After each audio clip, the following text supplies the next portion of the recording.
Kembali semuanya yang akan pesan nasi goreng di warung Bude Yanti. Sekarang kita akan kembali lagi diperlihatkan dengan Xiao Yan yang pada saat ini berniat untuk pergi menemui penguasa istana selanjutnya. Namun Xiao Yan tidak terburu-buru dan Xiao Yan segera menemukan gua di salah satu puncak gunung. Xiao Yan segera memasuki gua tersebut. Zonggu dan yang lainnya mengerti bahwa mereka semua pada saat ini harus melindungi Xiao Yan di luar. Pada akhirnya dengan lambaian tangannya pedang patah kembali muncul di hadapan Xiao Yan. Pikiran Xiao Yan juga mengalir ke pedang yang patah dan Xiao Yan bertanya apakah tempat ini sudah cukup sepi. Sosok yang dihabisi oleh Xiao Yan sebelumnya pada saat ini segera muncul di kedalaman gua. Sosok ini adalah Ye Chuan yang tidak lagi memiliki niat membunuh kepada Xiao Yan. Dirinya mengenakan jubah putih dan sosoknya pada saat ini tampak terlihat berdiri di puncak gunung. Ye Chuan pada saat ini segera bertanya kepada Xiao Yan apakah dirinya berada di sini untuk membalas dendam. Xiao Yan menjawab secara langsung dan jujur bahwa Xiao Yan tidak memiliki niat seperti itu. Ye Chuan sedikit terkejut begitu dirinya mendengar hal ini dan segera menatap kembali ke arah Xiao Yan. Ye Chuan lanjut bertanya apakah dirinya bukan dari klan dewa asli dari dunia yang luas. Xiao Yan mengerutkan kening dan bertanya apakah permasalahan ini ada hubungannya dengan warisan. Ye Chuan sedikit menghela nafas dan menjelaskan bahwa hal ini memang tidak relevan. Dirinya hanya ingin tahu dan dirinya pada akhirnya memutuskan untuk bertanya. Selain itu dirinya memang bisa memberi Xiao Yan warisan tetapi masih ada perbedaan antara keterampilan pedang dan keterampilan penguasa atau balok berat milik Xiao Yan. Apakah Xiao Yan bisa sukses semuanya masih akan tergantung pada pemahaman Xiao Yan sendiri. Begitu selesai berbicara si pria melambaikan tangannya dan seberkas cahaya putih langsung jatuh dari langit dan mengenai telapak tangannya. Cahaya ini langsung berubah menjadi pedang cahaya putih dan si pria kembali mulai berbicara. Sosoknya menjelaskan bahwa sebelum dirinya mewariskan warisan, dirinya perlu memberitahu Xiao Yan bahwa setelah mewarisi ilmu pedang dari keluarga Ye, Xiao Yan masih bukan anggota keluarga Ye. Jika Xiao Yan bertemu dengan keluarga Ye mereka akan menganggap Xiao Yan sebagai musuh mereka.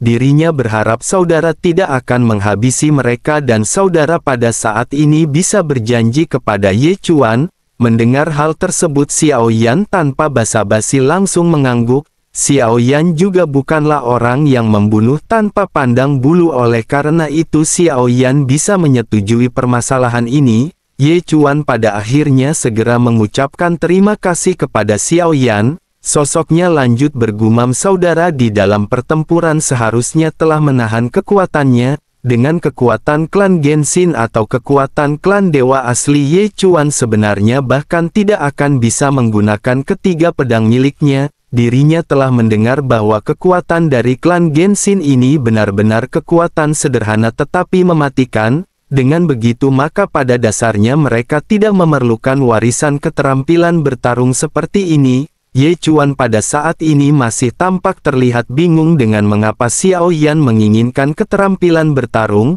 padahal Xiao Yan memiliki kekuatan dari klan dewa asli yang bahkan tidak bisa dibandingkan dengan klan Ye mereka. Sementara itu Xiao Yan pada saat ini segera berteriak sebaiknya dirinya segera memulai warisannya.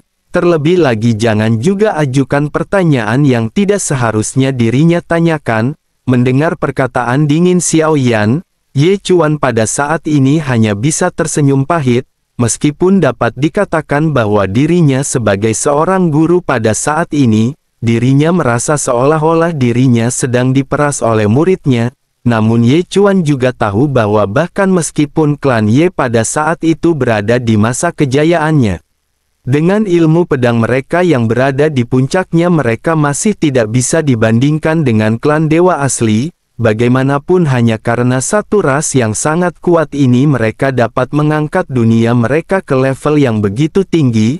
Ye Chuan pada akhirnya segera menghela nafas dan menjelaskan kembali ke arah Xiao Yan. Sosoknya berkata bahwa teknik pedang ini disebut dengan tebasan Qian Qiu. dirinya akan melakukannya sekali dan selanjutnya dirinya akan meneruskan aura pedang ini kepada Xiao Yan. Apakah itu bisa digunakan pada pedang berat milik Xiao Yan tergantung pada apakah Xiao Yan bisa memahaminya dengan jelas atau tidak. Ye Chuan pada akhirnya mulai memberikan warisan ilmu pedang kepada Xiao Yan. Keterampilan bertarung tingkat kuno seperti ini hanya bisa dihasilkan dengan warisan atau dari pencerahan dan kreasi sendiri. Dalam hal keterampilan pedang berat milik Xiao Yan masih belum memiliki keterampilan bertarung tingkat kuno seperti ini. Xiao Yan pada saat ini sesungguhnya tidak khawatir tentang permasalahan pencerahan dari teknik tersebut, karena keberadaan dari pagoda pemurnian meskipun keterampilan bertarung ini tidak dapat dipahami Xiao Yan, dengan adanya mimpi kehampaan di lantai keempat sudah cukup bagi Xiao Yan untuk memahaminya. Terlebih lagi ada juga gerbang pertempuran yang sesungguhnya di pagoda pemurnian. Dengan begitu maka hal ini akan memungkinkan Xiao Yan menjadi mahir dalam keterampilan bertarung. Xiao Yan pada akhirnya memperhatikan pergerakan yang pada saat ini ditunjukkan oleh Ye Chuan. Setelah beberapa saat pikiran Xiao Yan pada akhirnya segera keluar dari ruang pedang patah. Xiao Yan memutuskan untuk langsung memasuki mimpi kehampaan di menara pagoda pemurnian tanpa ragu-ragu. Xiao Yan segera duduk bersila dan Ye Chuan pada saat ini sedikit menghela nafas. Dirinya pada saat ini tidak berpikir bahwa Xiao Yan dapat dengan jelas memahami teknik pedang miliknya. Meskipun pedang dan pedang berat milik Xiao Yan ini serupa, namun perbedaan nyata di antara keduanya juga sebenarnya adalah mengenai konsepsi artistik. Teknik pedang berat yang digunakan oleh Xiao Yan ini lebih berfokus pada tubuh fisik yang kuat. Jika mengandalkan kekuatannya sendiri yang kuat, dirinya percaya bahwa kemungkinan Xiao Yan berhasil dalam kultivasi ini sangat rendah. Sementara itu Xiao Yan pada saat ini telah memasuki mimpi kehampaan dan Xiao Yan kembali memeriksa teknik pedang dari Ye Chuan. Xiao Yan kembali memahami setiap gerakan yang diberikan oleh Ye Chuan. Setelah beberapa saat Xiao Yan pada saat ini segera bergumam bahwa setiap orang memiliki pengalamannya masing-masing. Begitu selesai memahami semua tekniknya, Xiao Yan pada saat ini segera mulai mempraktikkannya. Pedang berat milik Xiao Yan seketika diayunkan dengan kecepatan yang tidak lebih lambat dari pedang milik Ye Chuan. Pelatihan ini juga tidak membuang terlalu banyak waktu Xiao Yan. Xiao Yan telah memahami teknik yang disebut dengan tebasan 1000 musim gugur milik Ye Chuan. Dengan bantuan tempat ini Xiao Yan benar-benar tidak terlihat kesulitan mempraktikkan teknik tersebut. Xiao Yan pun menghela nafas dan begitu selesai Xiao Yan memutuskan untuk memasuki gerbang pertempuran yang sebenarnya. Xiao Yan pada saat ini kembali bertempur dengan Ye Chuan dan Xiao Yan pada saat ini segera melakukan teknik yang sama dengan Ye Chuan. Meskipun Xiao Yan telah memahaminya tetapi Xiao Yan menemukan bahwa masih ada celah antara tebasan Qian Qiu milik Xiao Yan dan milik Ye Chuan. Xiao Yan menghela nafas lagi dan Xiao Yan pada saat ini mulai kembali berlatih untuk beberapa waktu. Meskipun ini merupakan keterampilan bertarung tingkat kuno tetapi pada saat ini apa yang ditampilkan oleh Xiao Yan ini jauh dari kekuatan keterampilan bertarung tingkat kuno. Setelah hampir sebulan Xiao Yan perlahan-lahan pada akhirnya kembali membuka matanya. Melihat hal tersebut pikiran Ye Chuan segera keluar dari pedang patah dan bertanya kepada Xiao Yan apakah dirinya berhasil menyadarinya.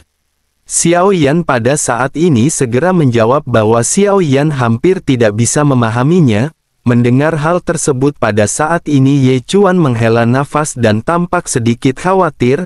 Dirinya takut jika Xiao Yan tidak menepati janjinya padahal dirinya telah memberikan teknik ini kepada Xiao Yan. Sosoknya pada akhirnya berkata bahwa dirinya berharap saudara dapat menepati janjinya. Keterampilan bertarung yang dirinya wariskan dari keluarga Ye ini tidak pernah diwariskan kepada orang lain.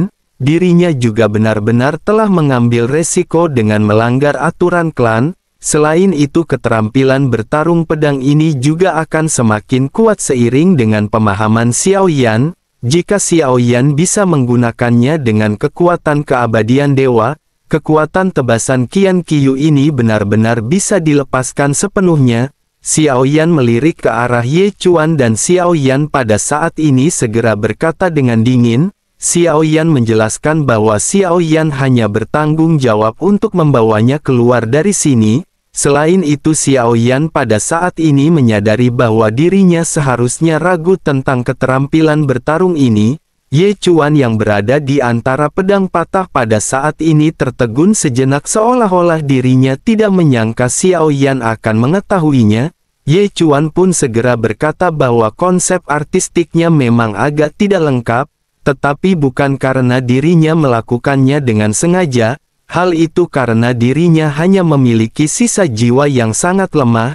Dirinya benar-benar tidak bisa memberikan Xiao Yan konsep artistik yang lengkap dari teknik tersebut.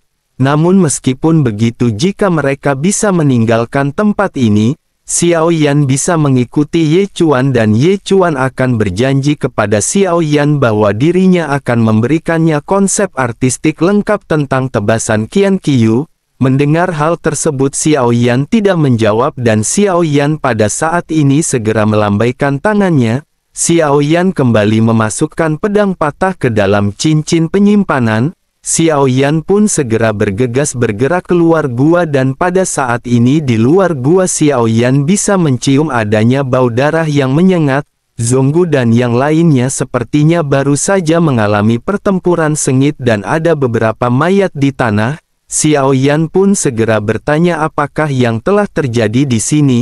Zonggu pada saat ini segera berkata bahwa ada beberapa gelombang orang yang muncul satu demi satu. Mereka benar-benar langsung menyerang ketika mereka muncul. Xiao Yan segera mendatangi mayat-mayat yang tergeletak dan begitu meliriknya Xiao Yan seketika mengerutkan kening. Xiao Yan menemukan luka pada mayat tersebut tidak menunjukkan adanya tanda-tanda kesembuhan. Tepat bersamaan dengan hal tersebut suara siulan segera terdengar dari kejauhan. Kilatan cahaya langsung menuju ke arah Xiao Yan dan teriakan meminta tolong datang dari kejauhan. Suara tersebut berteriak agar saudara pada saat ini menyelamatkannya. Dirinya akan menjelaskannya mengenai hal ini kepadanya nanti. Jin Dongming dan Long Biao pada saat ini segera bergegas maju ke hadapan Xiao Yan. Sosoknya menghalangi pelangi yang tiba-tiba muncul. Begitu sosok ini berhenti terlihat ada lubang berdarah yang ganas di perutnya.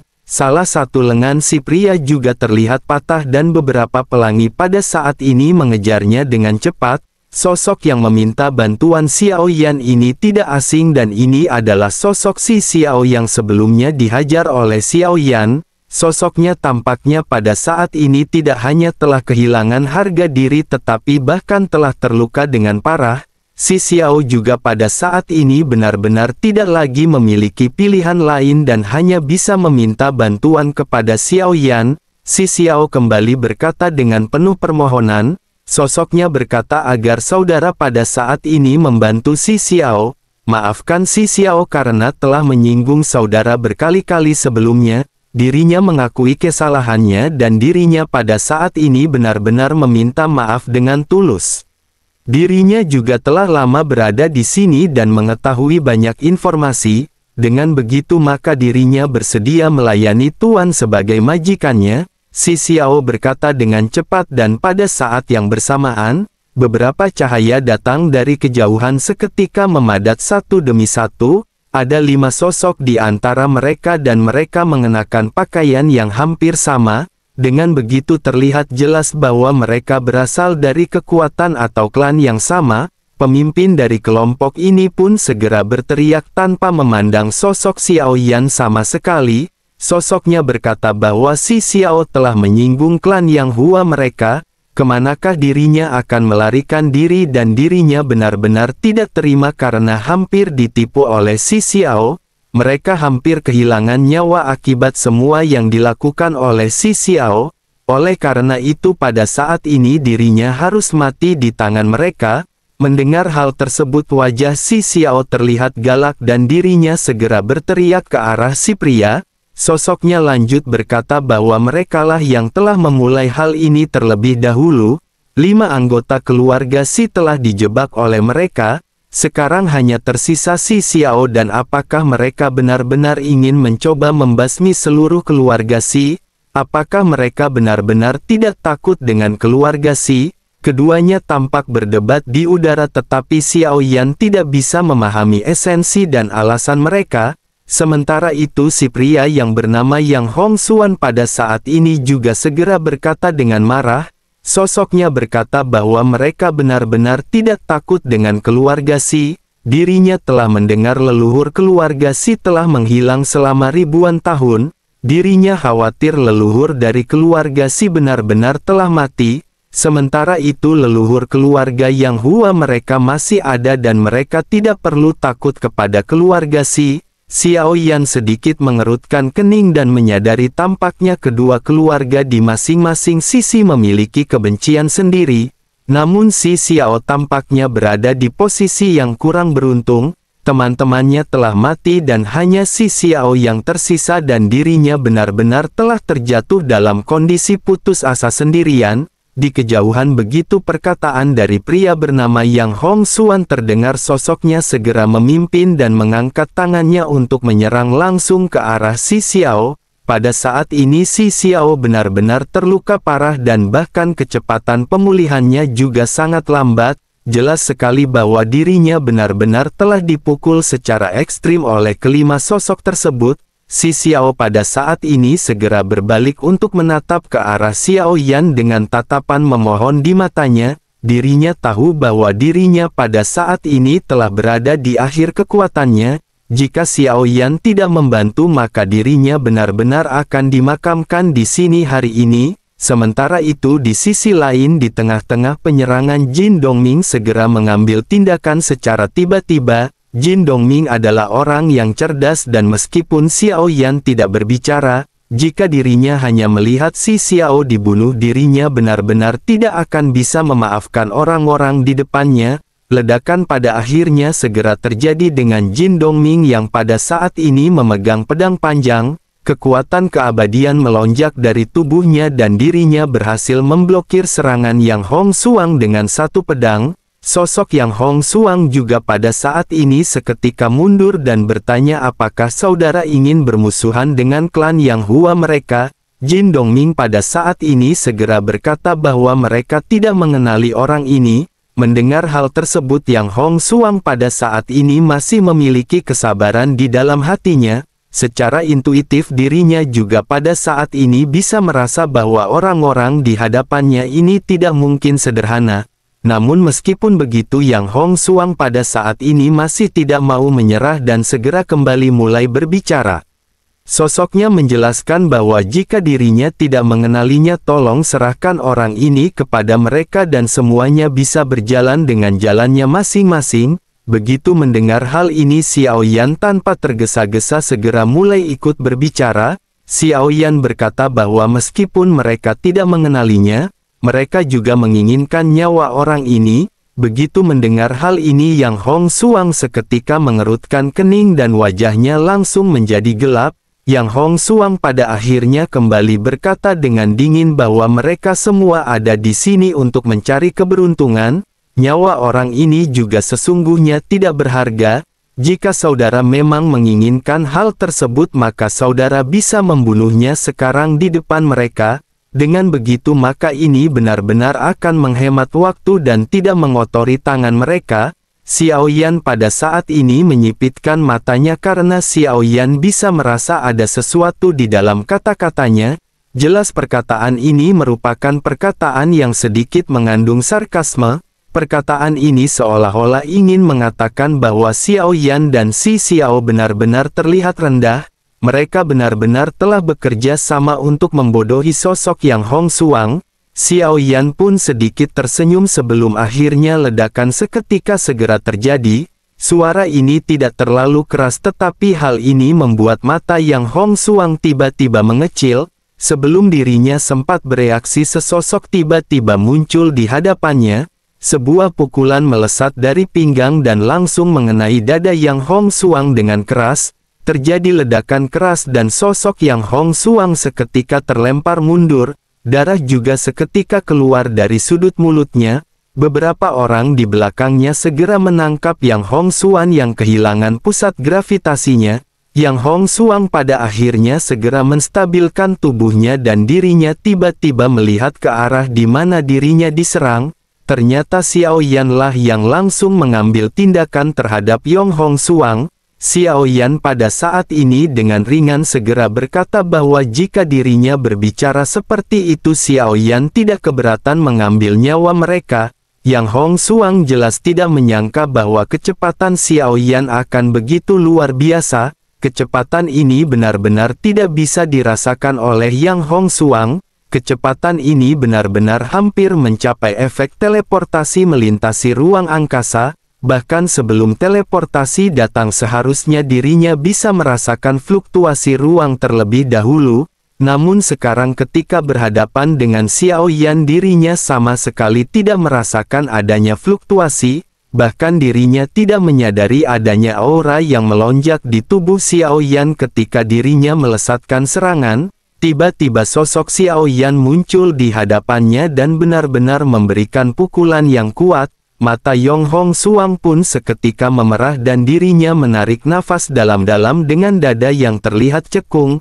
Yang Hongxuan menatap ke arah Xiao Yan dengan mata yang rumit dan dirinya pada saat ini mulai menggertakkan giginya. Selanjutnya dirinya tidak lagi berani berkata-kata apa-apa kepada Xiao Yan. Dirinya hanya melambaikan tangannya dan segera mengajak pasukannya untuk pergi. Dirinya benar-benar menyerahkan sosok si Xiao kepada Xiao Yan. Kelimanya pada akhirnya melesat menjauh tanpa menoleh ke belakang sama sekali. Sebelum Xiao Yan berbicara, Jin Dongming pada saat ini telah bergetar dan seketika melesat.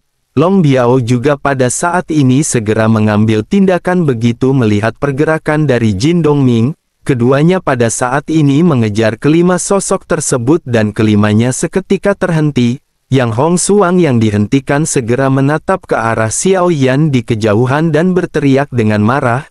Sosoknya bertanya apa yang ingin mereka lakukan. Apakah mereka benar-benar harus bertarung sampai mati dalam hal ini? Dirinya telah memberikan apa yang mereka inginkan dan apalagi yang bisa mereka lakukan. Xiao Yan pada saat ini tidak menjawab dan Xiao Yan juga tidak menghentikan pergerakan Jin Dongming dan Long Biao. Jin Dongming masih menjadi orang pertama yang mengambil tindakan diikuti dengan Long Biao. Namun dalam kekacauan pertempuran ini Yang Hongxuan pada saat ini seketika mengeluarkan jimat batu berwarna biru. Cahaya seketika meledak dan sosoknya langsung berubah menjadi beberapa sinar cahaya biru dan tersebar. Begitu melihat hal ini Jin Dongming dan Long Biao juga segera mengejarnya. 4 sosok lainnya juga pada saat ini berpencar dan segera melarikan diri. Setelah beberapa saat Jin Dongming dan Long Biao pada akhirnya kembali dan Jin Dongming segera berkata bahwa mereka telah melarikan diri. Xiao Yan sedikit menghela nafas dan berkata bahwa itu tidak bermasalah. Selain itu mereka pada saat ini masih memiliki sesosok lainnya. Xiao Yan lanjut menatap ke arah si Xiao yang pada saat ini sedang terluka parah. Setelah duduk bersila beberapa saat luka si Xiao pada saat ini sedikit membaik. Lubang berdarah di perutnya juga hampir sembuh tetapi wajahnya pada saat ini masih terlihat pucat. Si Xiao pada saat ini segera menangkupkan tangannya dan mengucapkan terima kasih kepada Xiao Yan. Xiao Yan memandang dengan dingin dan Xiao Yan pada saat ini menunggu dalam diam beberapa saat. Si Xiao juga bukan orang yang bodoh dan dirinya tahu bahwa dirinya harus mengatakan beberapa informasi untuk menyelamatkan nyawanya. Si Xiao pada akhirnya berkata dengan tergesa-gesa bahwa saudara pasti baru saja tiba di dunia yang agung ini. Dirinya telah berada di sini selama ratusan tahun. Dirinya tahu situasi dari 6 istana bumi yang berada di sini. Si Xiao lanjut mengeluarkan token iblis keabadian kuno miliknya dan hanya ada 1 segel emas di token tersebut. Si Xiao pun segera berkata bahwa dirinya sesungguhnya memasuki tempat ini dengan tidak sengaja. Dirinya juga telah terlalu lama terjebak di sini. Jika dirinya tidak bisa mendapatkan segel emasnya maka dirinya tidak bisa pergi dari tempat ini. Namun seharusnya dengan kekuatan Tuan hal ini bukanlah permasalahan. Selama Tuan mendapatkan 3 segel emas maka Tuan bisa pergi sini. Tidak jauh dari tempat mereka berada ada Aula Zidian, tetapi penguasa dari Zidian ini sangat kuat. Kekuatannya dikatakan nomor 2 setelah penguasa Istana Wu. Jika Tuan bisa pergi ke Istana Sen dan Istana Chen untuk mendapatkan segelnya maka Tuan akan berhasil. Mendengar hal tersebut Xiao Yan segera memerintahkan Si Xiao untuk menceritakan lebih banyak tentang Zidian. Si Xiao pun menjelaskan bahwa Zidian terletak di antara labirin puncak, ada banyak binatang buas puas di antara mereka, namun bahaya sebenarnya bukanlah binatang buas ini tetapi beberapa orang kuat yang menyergap di antara mereka. Banyak orang yang terjebak di sini menemukan bahwa setelah mereka masuk mereka tidak dapat pergi. Mereka pada akhirnya mulai bergabung dan mereka mulai melakukan penyergapan untuk mendapatkan energi. Selain itu meskipun dengan kekuatan Tuan pada saat ini tidak perlu takut. Dirinya ingin memberitahu bahwa penguasa aula ini juga sangat aneh dan dirinya adalah Raja Iblis. Xiao Yan sedikit mengerutkan kening mendengar apa yang dikatakan oleh Si Xiao dan Xiao Yan bertanya Raja Iblis apa? Si Xiao pun menghela nafas dan segera berbicara dengan ada sedikit serius. Sosoknya berkata, pernahkah Tuan mendengar tentang Dewa Jahat? Ini adalah Dewa Jahat yang pernah sekuat penguasa dari dunia Sensi. Dirinya mendengar bahwa penguasa Istana Zidian ini adalah klon dari Dewa Jahat yang dibawa pergi oleh klan Cimi. Dengan begitu maka kekuatan tempurnya juga sangat tinggi dan kuat. Begitu mendengar kata Dewa Jahat kelopak mata Xiao Yan pada saat ini sedikit bergetar. Xiao Yan tidak menyangka bahwa ini akan keluar dari mulut sosok Si Xiao. Xiao Yan pada akhirnya segera lanjut bertanya berapa lamakah waktu yang dibutuhkan bagi Si Xiao untuk pulih. Si Xiao mengangguk dan berkata bahwa dirinya membutuhkan waktu sekitar setengah batang dupa. Selain itu menurut Si Xiao lebih baik mereka tidak pergi ke istana ini. Dirinya tahu di mana istana Sen berada dan dirinya bisa membawa mereka. Begitu dirinya pulih dari cederanya dirinya akan langsung membawa saudara pergi ke istana Sen. Mendengar apa yang dikatakan oleh Si Xiao, Xiao Yan pada saat ini segera menatap ke kejauhan dan Xiao Yan sepertinya merasakan perasaan aneh. Xiao Yan pun segera bergumam bahwa Xiao Yan ingin pergi ke istana Zidian. Si Xiao tiba-tiba menatap ke arah Xiao Yan dan sosoknya pada saat ini memiliki keraguan di matanya. Si Xiao hanya bisa tersenyum pahit dan berkata bahwa klon Dewa Jahat ini benar-benar tidak mudah untuk dihadapi. Oleh karena itu dengan pergi ke istana Zidian hal ini benar-benar sesuatu yang sangat berisiko. Xiao Yan seketika menoleh dan kembali dengan dingin bertanya apakah Si Xiao sudah pulih. Sebaiknya mereka pada saat ini segera melakukan perjalanan. Si Xiao pada saat ini tidak berdaya dan dirinya benar-benar tidak menyangka Xiao Yan tidak memberinya waktu. Sosoknya tanpa sadar bergumam bukankah ini baru berlangsung beberapa menit. Melihat Xiao Yan yang menatapnya dengan dingin Si Xiao pada saat ini tidak lagi berani membantah dan segera memimpin perjalanan. Di tengah-tengah perjalanan ini Xiao Yan memikirkan semua perkataan yang sebelumnya masuk ke telinga Xiao Yan. Semua ini berkaitan dengan klan Cimi terlebih lagi Xiao Yan juga merasakan suara yang familiar pada saat sebelumnya. Xiao Yan juga menemukan banyak klon yang benar-benar telah dibangkitkan setelah kematiannya. Terlebih lagi setelah mendengar apa yang dikatakan oleh Si Xiao sebelumnya mengenai klon dari Dewa Jahat, klon ini telah dibawa oleh klan Cimi dan Xiao Yan pada saat ini menyadari ada sesuatu yang aneh. Xiao Yan juga pada saat ini tidak bisa merasakan jiwanya di tubuh Cimi. Xiao Yan bergumam di dalam benaknya mungkinkah auranya telah menghilang begitu Xiao Yan memasuki gerbang kuno. Mungkinkah dirinya benar-benar telah memeras jiwa Xiao Yan di dalam tubuhnya? Namun seharusnya jika Cimi melakukan hal tersebut tubuh utama pasti akan menyadarinya. Hanya ada satu kemungkinan yang bisa terjadi yakni Cimi telah memblokir jiwa Xiao Yan. dengan kemampuan yang dimiliki oleh Cimi seharusnya hal tersebut bukan hal yang tidak mungkin, tidak menjadi permasalahan jika tubuh Cimi pada akhirnya diambil kembali olehnya. Xiao Yan khawatir bocah ini tidak puas dengan perlakuan Xiao Yan dan akan melakukan pembalasan dendam. Oleh karena itu Xiao Yan benar-benar harus ekstra berhati-hati di tempat ini. Selain itu tempat ini juga dapat dikatakan bukan hanya ilusi, tempat ini lebih seperti tempat yang merupakan ujian untuk menjadi semakin kuat. Dengan cara ini dapat dijelaskan bahwa tempat ini bukan hanya dunia besar yang terlihat nyata, ini adalah dunia besar yang bertahan dalam waktu tertentu yang telah diciptakan. Xiao Yan juga khawatir bahkan mungkin saja ada lebih dari satu jiwa yang seperti jiwa Ye Chuan. Jika begitu permasalahannya maka tidak mungkin sisa jiwa seperti ini bisa dibawa keluar dari tempat ini. Xiao Yan segera menghela nafas dan tentu saja semua ini hanyalah dugaan Xiao Yan. Jika masalah ini memerlukan konfirmasi lebih lanjut maka Xiao Yan harus menanyakan langsung kepada Cimi. Di tengah-tengah perjalanan Xiao Yan ini Xiao Yan juga telah memperhatikan banyak aura tetapi kebanyakan di antara mereka tidak aktif. Saat ini Xiao Yan juga mengerti mengapa para penyusup sering datang. Meskipun penyusup-penyusup ini cukup kuat tetapi mereka semua pada akhirnya berhasil dibantai oleh Jin Dongming dan Long Biao.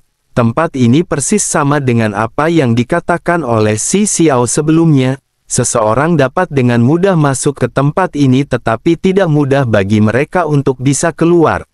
Energi yang terkandung di tempat ini sangat tipis dan mereka benar-benar harus menghadang orang lain untuk bisa mendapatkan energi. Dengan cara ini barulah mereka akan bisa bertahan hidup dan meningkatkan kekuatan. Xiao Yan juga pada saat ini segera teringat pada pikiran Xiao Yan sebelumnya ketika memasuki gerbang kuno. Xiao Yan menyadari bahwa roh dari alam iblis keabadian kuno ini juga cerdas, dirinya benar-benar mengeluarkan upaya yang sedikit untuk menjebak orang-orang kuat dan tidak terhitung jumlahnya dari dunia luar. Dengan berhasil menjebak orang-orang kuat ini hal ini meminimalkan kerusakan pada alam iblis keabadian kuno itu sendiri.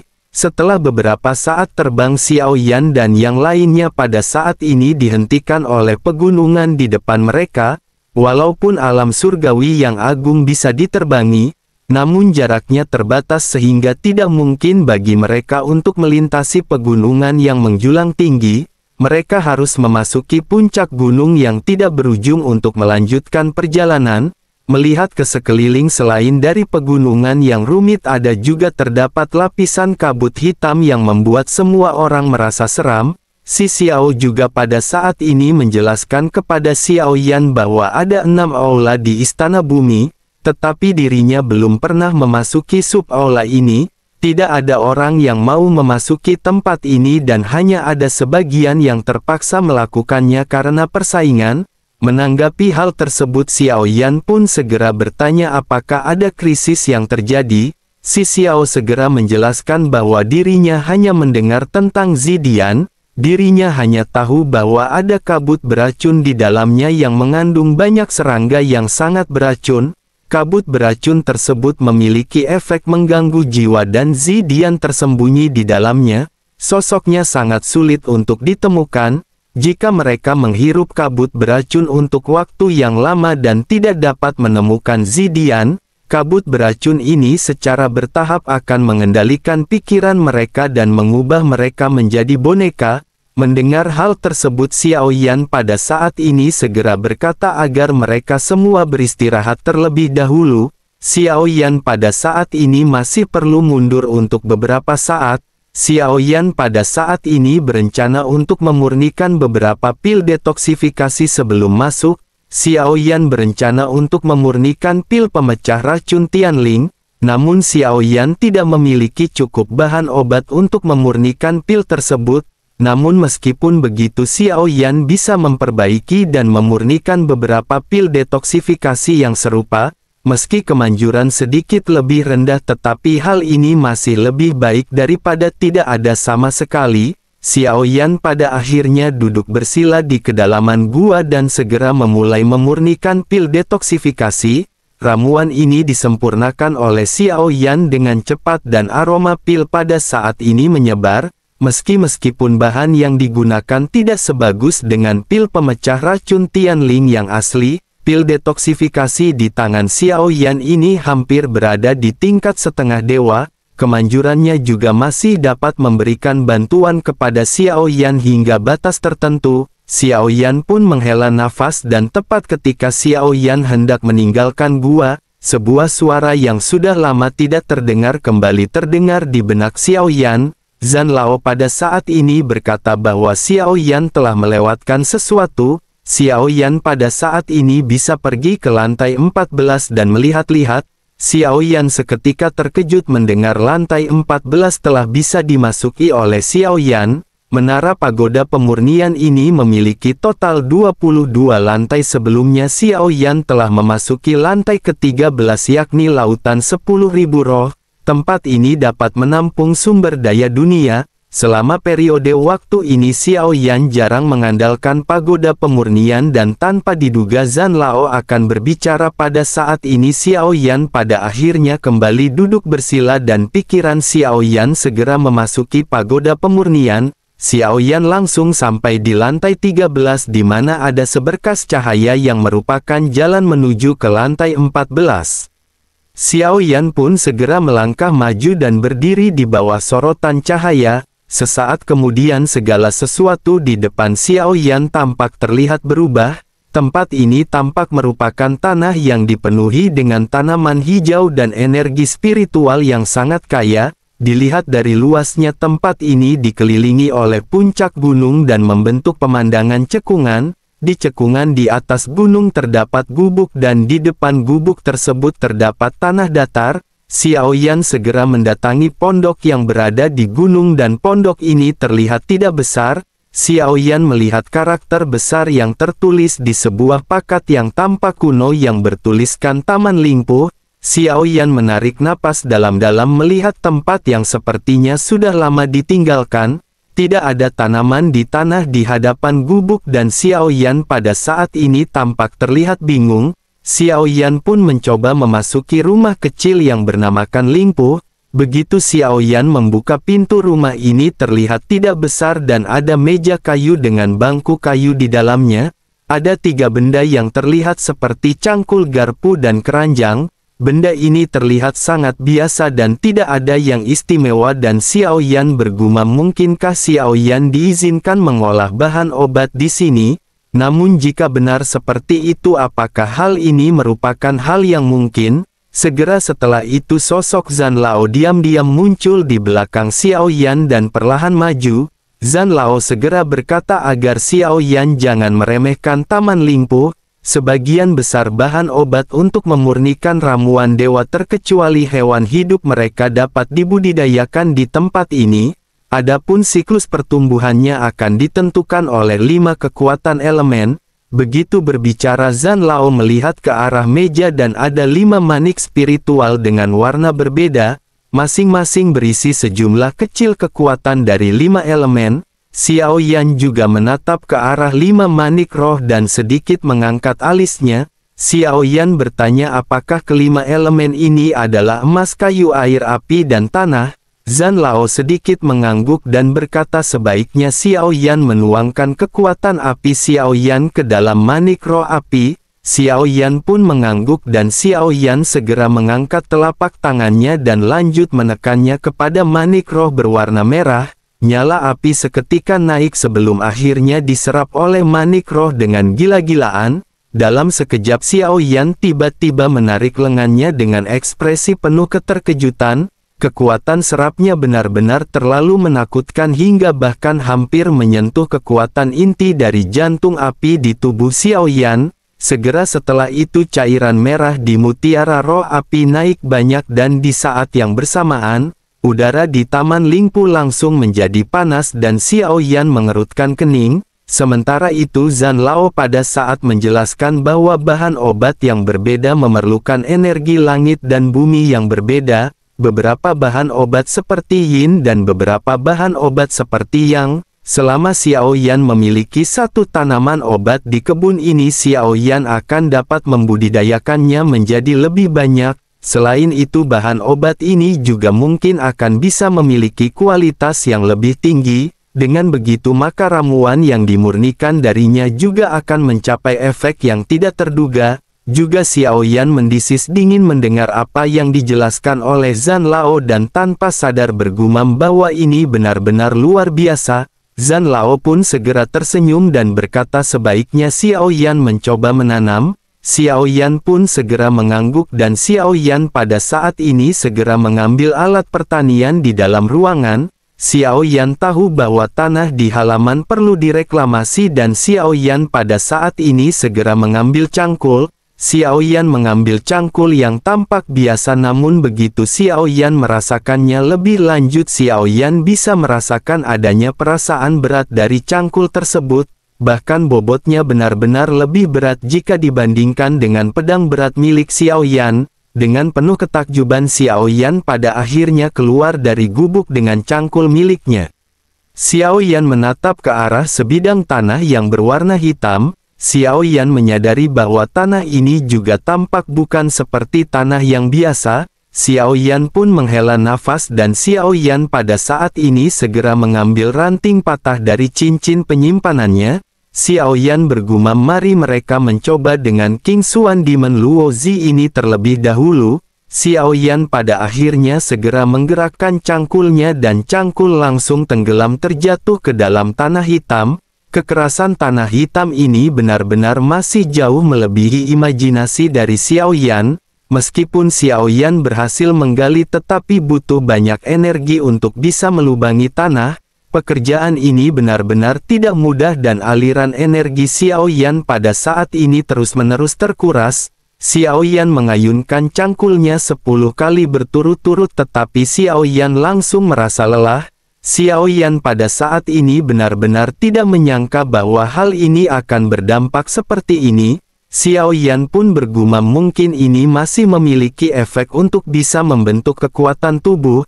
Xiao Yan dengan terengah-engah dan darah yang melonjak pada saat ini tampak seolah-olah telah bertarung dengan sengit. Xiao Yan menggertakkan giginya dan Xiao Yan pada saat ini kembali mulai menanam. Xiao Yan juga pada saat ini menghela nafas karena Xiao Yan merasa bahwa efek dari apa yang dilakukan oleh Xiao Yan ini tidak hanya mempunyai efek untuk melatih tubuh, kegiatan ini juga memiliki efek untuk melembutkan jiwa dan Xiao Yan merasa senang. Begitu Xiao Yan selesai menanam, Zhan Lao pada saat ini kembali berbicara kepada Xiao Yan. Zhan Lao berkata sebaiknya mereka melihatnya lagi nanti. Selain itu, kekuatan 5 elemen juga pada saat ini masih belum cukup. Xiao Yan harus menemukan cara untuk melengkapinya agar mereka tumbuh lebih cepat dan memiliki kualitas yang lebih tinggi. Xiao Yan bisa menghirup kekuatan 5 elemen yang Xiao Yan temui, dan yang terbaik adalah menyerap kekuatan langit dan bumi. Jangan gunakan kekuatan Xiao Yan sendiri untuk menuangkannya ke dalam manik-manik. Xiao Yan pun mengangguk dan Xiao Yan segera menatap ke arah 10 lubang yang baru saja dibentuk oleh Xiao Yan. Xiao Yan memiliki ekspresi yang cukup puas. Xiao Yan sekarang hanya perlu menunggu sampai lubang ini tumbuh, dan setelah beristirahat sejenak, barulah Xiao Yan keluar dari pagoda pemurnian dan Xiao Yan segera menyadari tubuhnya berkeringat deras. Xiao Yan pun memutuskan untuk kembali melakukan istirahat hingga pada akhirnya Xiao Yan benar-benar pulih dan siap mencari Tobrut di malam minggu.